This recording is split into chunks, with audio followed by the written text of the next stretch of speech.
Қайырлы күн достар, бүгінгі видеомызда бақбақ өсімдігінің емдік қасиеті жайында баяндайтын боламыз. Видеоны соңына дейін көруге кеңес береміз. Видеода бұрын-соңды сіз естіп білмеген тың ақпараттардың барына сенімдіміз. Сондықтан каналымызға тіркеліп, лайк пен қоңыршаны баса кетіңіздер. Бақбақтың біз білмейтін тұстары өте көп. Республика территориясынан 6000-ға жуық өсімдік түрлерін кездестіруге болады. Олардың түрлерінің көптігі жөнінен Қазақстан ТМД көлемінде бірінші орында тұр. Өсімдіктер дүниесінің осындай молдығына байланысты, олардың ішіндегі дәрілік өсімдіктерді зерттеудің маңыздылығы айтпаса да түсінікті. Мал бағумен ертеден айналысқан қазақ халқы шөптердің жалпы өсімдіктердің емдік дәрілік қасиеттерін ертеден білген. Сөйтіп ел арасында ауруға шалдыққан адамдарды дәрілік өсімдіктермен емдеу ілгеріден-ақ кеңінен тараған. Әр облыста халық дәрілік өсімдіктердің әртүрлі қасиеттерін өздерінше пайдаланудан мүмкін. Оның да жөні бар. Өйткені кейбір өсімдіктердің бірнеше түрлі дәрілік қасиеттері бар.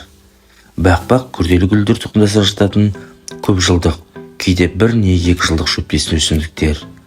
Қазақстанда 59 түрі бар. Оның 23-і сирек кездесетін эндемик өсімдіктер болып саналады. Ең көп тарағандары дәрілік бақбақ, көксағыз бақбағы, биіктігі 4-30 сантиметрдей, сабағы қуыс, сүтті шырынды, жапырақсыз болып келеді. Дәрілік бақбақ. Жапырақтары қауырсын пішіндес, жиегі тегіс, тамыр мойнына айнола шоғырлан орналасқан. Гүлдері қош жынысты, сары түсті, тостағанша дөңгеленіп сабақ ұшында орналасады. Сәуір-мамыр айларында гүлдейді. Мамыр-маусым айында жеміс береді. Жемісі дәнек, ол желмен тарайды. Бақбақтың тамыры мен сабағы дәрілік мақсатта қолданады. Сондай-ақ мал азығына да, тағамға да пайдаланады. Бақбақтың емдік қасиеті. Кәдімгі бақбақ көктемнің тұңғышы. Халық оны атам заманнан қадір тұтып, сүйіспеншілікпен жер күні деп атаған. Бақбақтың емдік қасиетін ежелгі Грецияда ерте білген, және оны араб медицинасында кеңінен қолданған. Көптеген елдерде, Швейцарияда, Чехияда, Словакияда бақбақты тағамдық өсімдік ретінде кеңінен пайдаланады. Ал Францияда егіп өсіреді. Оның әлі өркендеп жетпеген жас жапырақтары ерте көктемде витаминді салат үшін пайдаланады. Бақбақтың тұқымдасының латынша атауы көз ауруы атынан алынған.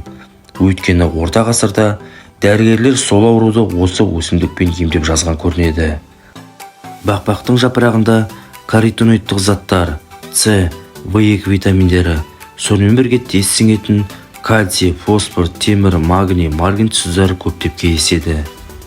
Бақбақтың тамырларында крахмалдың орнына әсіресе күзде 25%-ға дейін инулин жиналады.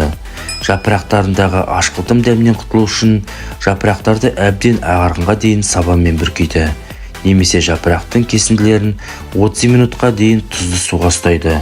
Ашқылтым дәмі қайнатқанда және қуырғанда кетеді. Тағамға әсіресе көктем кезінде маринатталған гүл сабақшаларында пайдаланады. Ал қуырған тамырларын кофе орнына ішеді.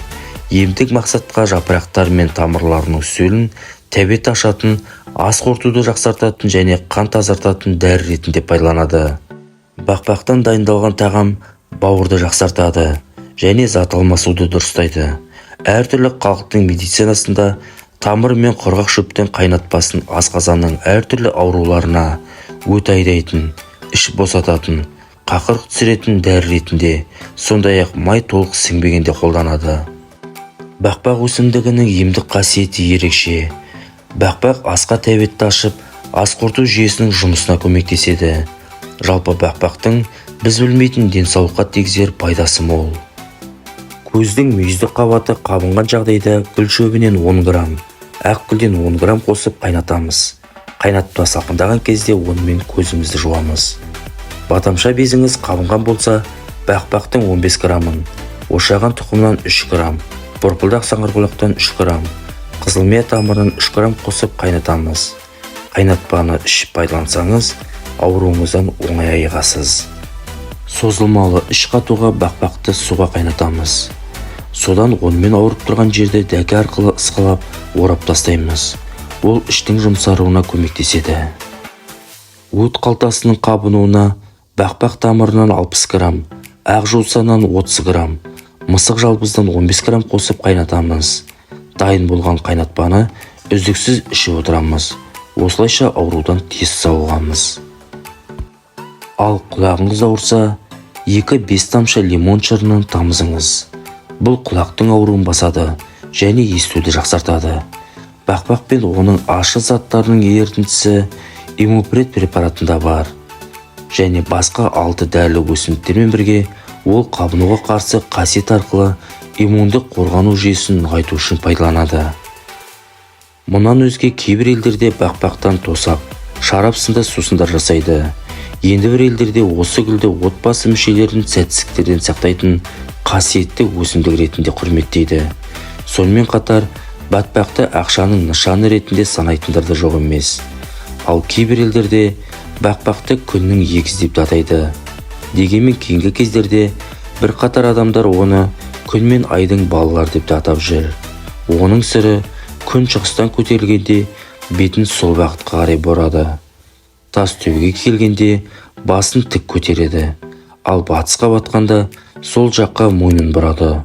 Күн ұясына батқанда ол да жабылып қалады. Оның үстіне батпақтың келбеті мен түсі тап күннің өзінен айнымайды.